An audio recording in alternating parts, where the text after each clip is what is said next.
దేవుని నామమునకు మహిమ కలుగును గాక. ఈ ఉదయకాల సమయంలో మరొక మిషనరీ గురించి తెలుసుకొని దేవుని నామాన్ని మహింపరచుకుందాం. ఒక మిషనరీ యొక్క పేరు పీటర్ పెర్సివాల్. ఆయన 24 జూలై 1803లో జన్మించారు. 23 ఏళ్ళ పీటర్ పెర్సివాల్ను 1826లో Wesleyan Methodist mission British Ceylon, ఇప్పుడు శ్రీలంకలోని జాఫ్నా ద్వీపకల్పానికి పంపింది. అనైతిక అన్యమతవాద వాతావరణంలో అతని నియామకం ప్రమాదకరమో అనే ఆందోళనతో అతను వచ్చినప్పుడు మిషనరీ సమాజం మరియు దాని ప్రయత్నాలు వారి అసలు అంచనాలు మరియు లక్ష్యాల ద్వారా ఆశించిన ఫలితాలను ఇవ్వలేదు. మునుపటి అనేక మంది మిషనరీలు అనారోగ్యం కారణంగా స్వల్పకాలిక సేవల తర్వాత యూరోప్కు తిరిగి వచ్చారు. ఈ యొక్క పెర్సివాల్ తన ప్రారంభ వయోజన జీవితంలో ఎక్కువ భాగం 1851 వరకు జాఫ్నా ద్వీపకల్పంలో గడిపాడు. కొద్ది కాలం బెంగాల్లో గడిపాడు. ఈ యొక్క పెర్సివాల్ అభిప్రాయాలు మరియు శైలి జోసెఫ్ రాబర్ట్స్ వంటి తోటి మిషనరీలతో అతనికి సంఘర్షణను తెచ్చిపెట్టాయి.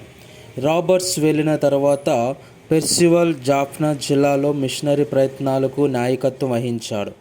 ఫ్రెండ్లీ మిషన్ రికార్డులను పెర్సివాల్ పేర్కొన్నాడు. ఆ తర్వాత రాల్ఫ్ స్టార్ట్తో విభేదాలు ఉండేవి. పెర్సివాల్ స్టార్ట్ యొక్క ప్రత్యక్ష సువార్థీకరణ విధానం కంటే క్రైస్తవ పాఠశాలలను ఇష్టపడ్డాడు. 1834 మరియు 36 మధ్య అతని ప్రయత్నాలు బాలికలతో సహా మతపరమైన పాఠశాలను ప్రారంభించడానికి మరియు జాఫ్నాలో సెయింట్ పాల్స్ ప్రార్థనా మందిరాన్ని నిర్మించడానికి దారితీశాయి. ఈ పాఠశాలలో కొన్ని తర్వాత కళాశాలలుగా అప్గ్రేడ్ కూడా చేయబడ్డాయి.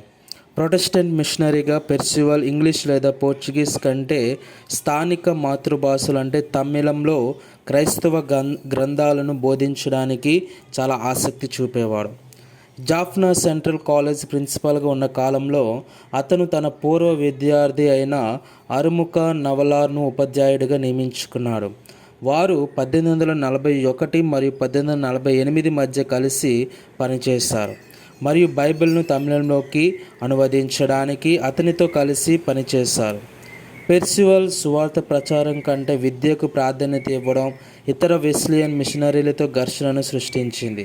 అయితే ఇది 19వ శతాబ్దపు శ్రీలంక తమిళ సమాజం యొక్క సాహిత్య స్థాయిలను మెరుగుపరచడానికి ప్రయత్నిస్తున్న వారందరి విద్యా పద్ధతులను కూడా ప్రభావితం చేసింది.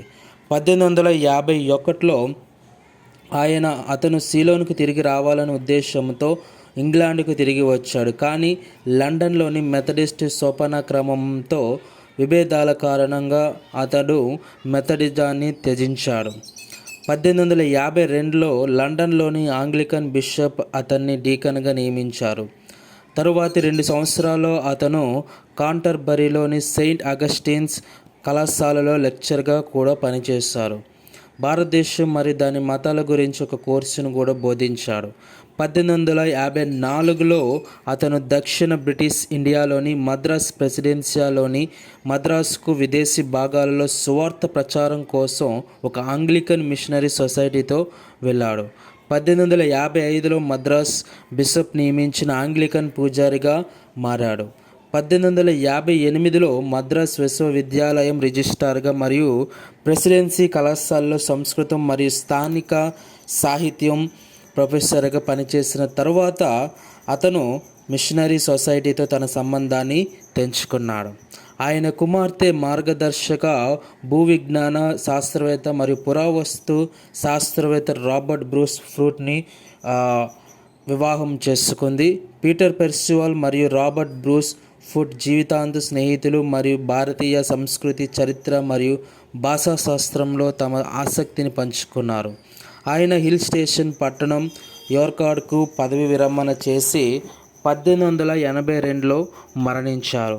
పీటర్ పెర్సివాల్ మరియు రాబర్ట్ బ్రూస్ ఫుట్ ఇద్దరి సమాధులు 2009లో యార్కాడ్లోని హోలీ ట్రినిటీ చర్చ్ శ్మశాన వాటికలో కనబడ్డాయి.